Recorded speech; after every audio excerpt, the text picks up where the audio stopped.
What I have here with me is the new Escort Solo S4. I want to thank Escort for sending one of these to me for an early review. The Solo S4 is the cordless battery-operated radar detector that's available from Escort. It replaces the Escort Solo S3.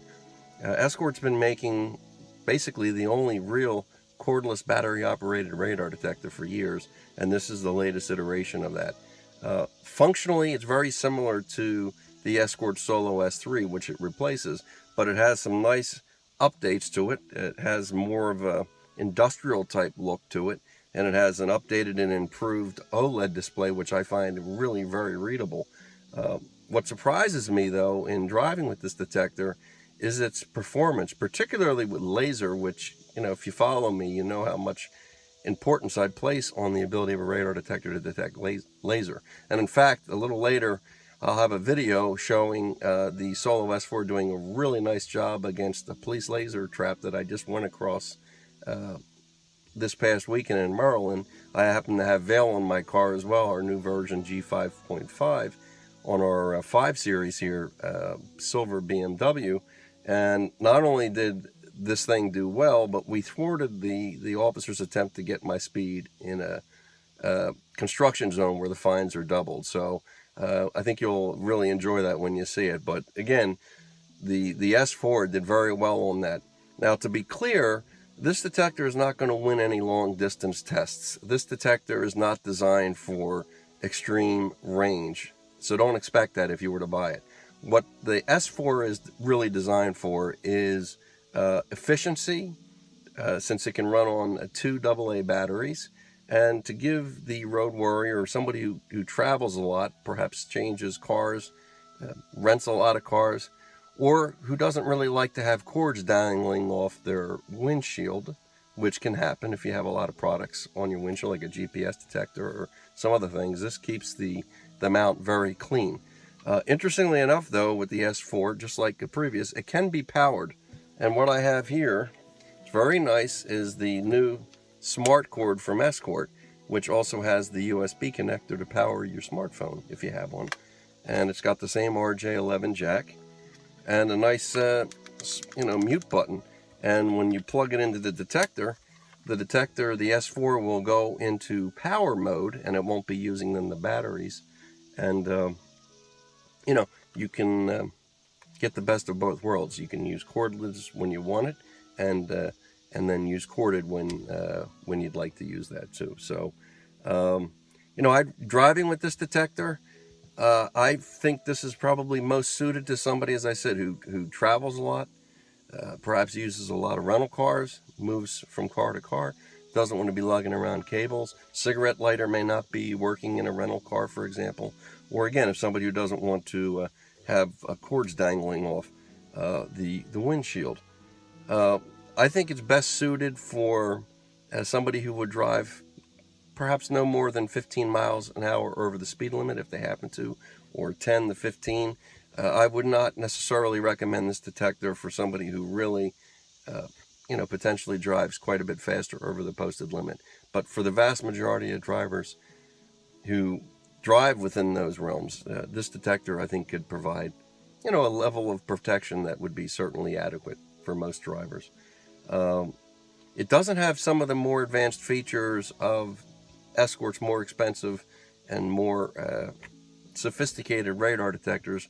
It doesn't have TSR for traffic sensors. It doesn't have any kind of IVT, what they call in-vehicle technology filter, to filter out K-band collision avoidance systems.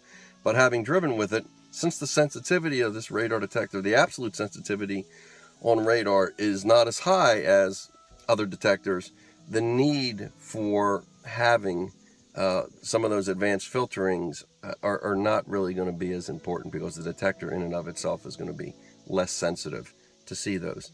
I don't know how much I'd recommend this against if you're driving in an area where there's lots of instant-on radar that is used. But in most areas where you drive, you'll see a lot of constant-on radar. And in that case, the Escort Solo S4 should provide you with plenty of alerting range. I'm going to power it up. We can do that without the cord. Just pressing this button. And what we have here is we have 3 lights here: highway, auto, and city mode. So you have similar functions as you do to the other Escort radar detectors with sensitivity settings. But again, I tend to leave this on highway. You have your volume controls here. You can get into a basic programming by pressing both of these, and then you can change your sensitivity here. So auto, city, highway. As you can see, the display is pretty readable. Actually, it's very readable. So I think it's an improvement. And in some respects, this detector, I get a little nostalgic. It sort of reminds me of the original small passport back in the early 80s. That's dating myself now. We're talking like 35 years ago. But it's simple. It's not overly complicated. And you just plug it in and you run it. Now, the nice thing also is that it powers off if you inadvertently leave it on your windshield and you park your vehicle. It senses that it's not in motion, and after about 20 minutes, it will auto power off to save your battery. And it does provide, Escort is good enough to provide 2 batteries, AA batteries, a Duracell, and you can expect about 20 to 30 hours of continuous driving. So that gives you ample time. And again, if you want to get the optional cord here, you can power it when you need to. A little bit on the technical side, the Solo S4 is derived from the same platform that has been on other Escort radar detectors over the years, and they call that technically an M4 platform. So for those that are familiar with that platform here, basically the underpinnings of this detector are on the higher end M4 detectors. But again, it's designed for efficiency. So don't expect the same high levels of performance that you would see on an Escort IX or another detector, even an X80, which is at the same price point as this, which is $299.95. Again, you got the rear sensor for laser, you got the sensor for laser here, and the nice reception here for the police radar. So, having driven with this now for a good number of miles, yeah, I think it's a decent detector. It serves its purpose specifically, which is for those who wish to not really have a corded radar detector and just have a clean windshield. So we'll have some other videos here of some real-world encounters, and you can feel free to look at them and see how this guy actually performs.